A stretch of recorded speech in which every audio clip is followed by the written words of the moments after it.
Good afternoon. Here is a DeFacto weekly review.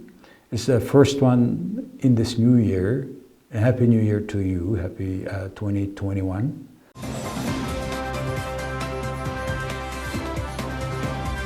As we do, I will update you with COVID-19 first and some political and economics news in the country. By today, I'm going to give you a weekly update. Total 1,362 people are infected. This is 147 cases added for last week, 21 per day.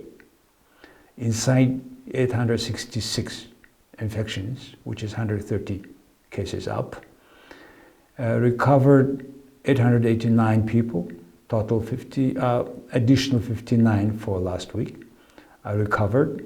Mongolia have tested some 17% of the population by this time with PCR. Died 2% unfortunately. And a rapid test, another test, more than 500, so total 1.2 million people are tested. This additional 130 were all occurred in Ulaanbaatar city.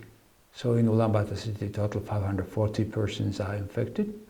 All provinces, Siling, Tarkhang, etc., other larger cities, Amax, no infection at all for last 3 weeks. So it raised a question. Maybe Tarkhang, for example, why? What is the reason? There were different approach to combat this infection. In Ulaanbaatar city, we have 2 additional hearts, Achtung Hospital, another hospital. Looks like we keep losing control bit by bit. So that's why people debate the method of our combating. One is suggesting we go as now, case by case. The other group suggesting no, we must sample from each family in Ulaanbaatar city and have everybody tested through this system of Ulaanbaatar residents, only in Ulaanbaatar residents. Bad news, unfortunately, in this regard, 243,000 PCR testers are frozen at our south port of entry, Zamingud, the border with China. There was information on January 3, a few days ago. It's very bad news. Yes, it's cold, -40 outside, and it feels like -50 degrees in Celsius in Mongolia now.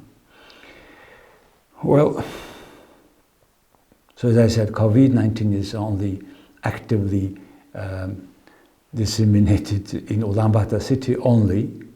Ulaanbaatar city is also in a red color of alertness till January 11th, which is also was extended for 5 days. So the rest of the country is in orange color. In Ulaanbaatar city, some 50,000 cars and public buses working. This is about 10% of the total cars, vehicles in the country.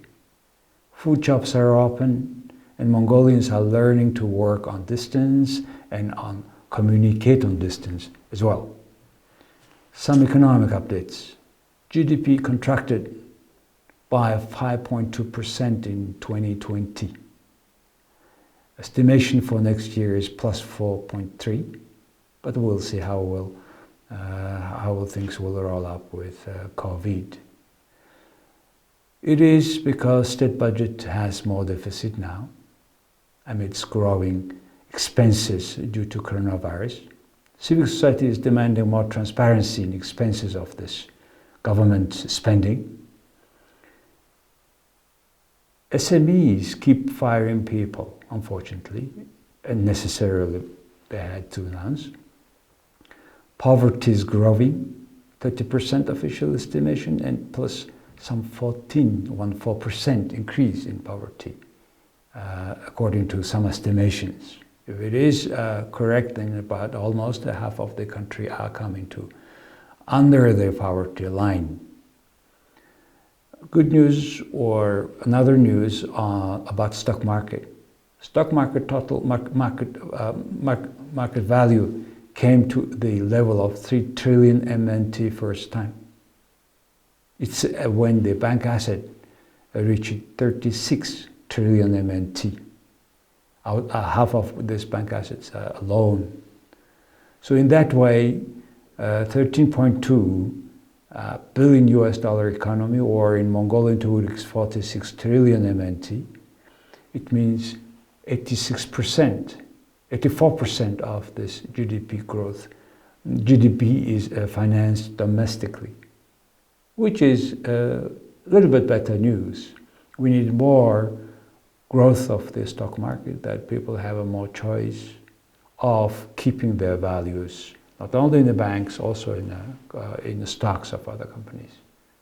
I was asked last week to explain why Mongolian exchange rate of tughriks staying stable for last almost a year at the level of 28.50, $1, 2,850 Mongolian tughriks.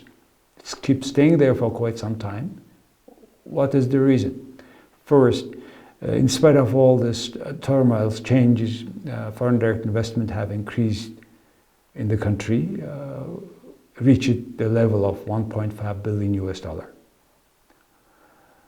The most important, the most major reason of the keeping that rate is gold price up, increase in the world.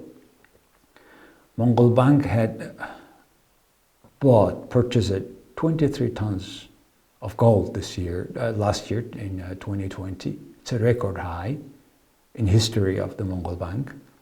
And the gold price is 10 years high, as I said, in the world market.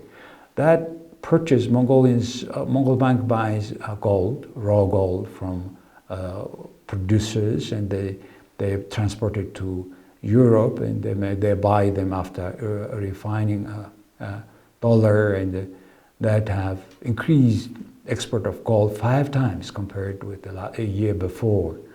$1.7 billion total revenue, that made our budget a balance of payment positive, and plus import have not increased at the same level as like last year. 1.5 billion US dollar surplus in import. It's due to again gold price up. So that's the reason why the rate keeps staying there for quite some time.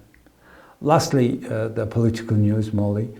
There is a first Mongolian woman candidate for presidency, and the president election will be in 6 months this year. And Mrs. Oyun of Democratic Party, who was a former minister for nature protection, a Stanford graduate, had announced her candidacy for election. Of course, it raised a lot of debate in the country, but the good news is that it is the first woman in such a high-ranking position candidate. So congratulations goes to her, and that's it for the major review of last week events in Mongolia. Thank you. See you next week.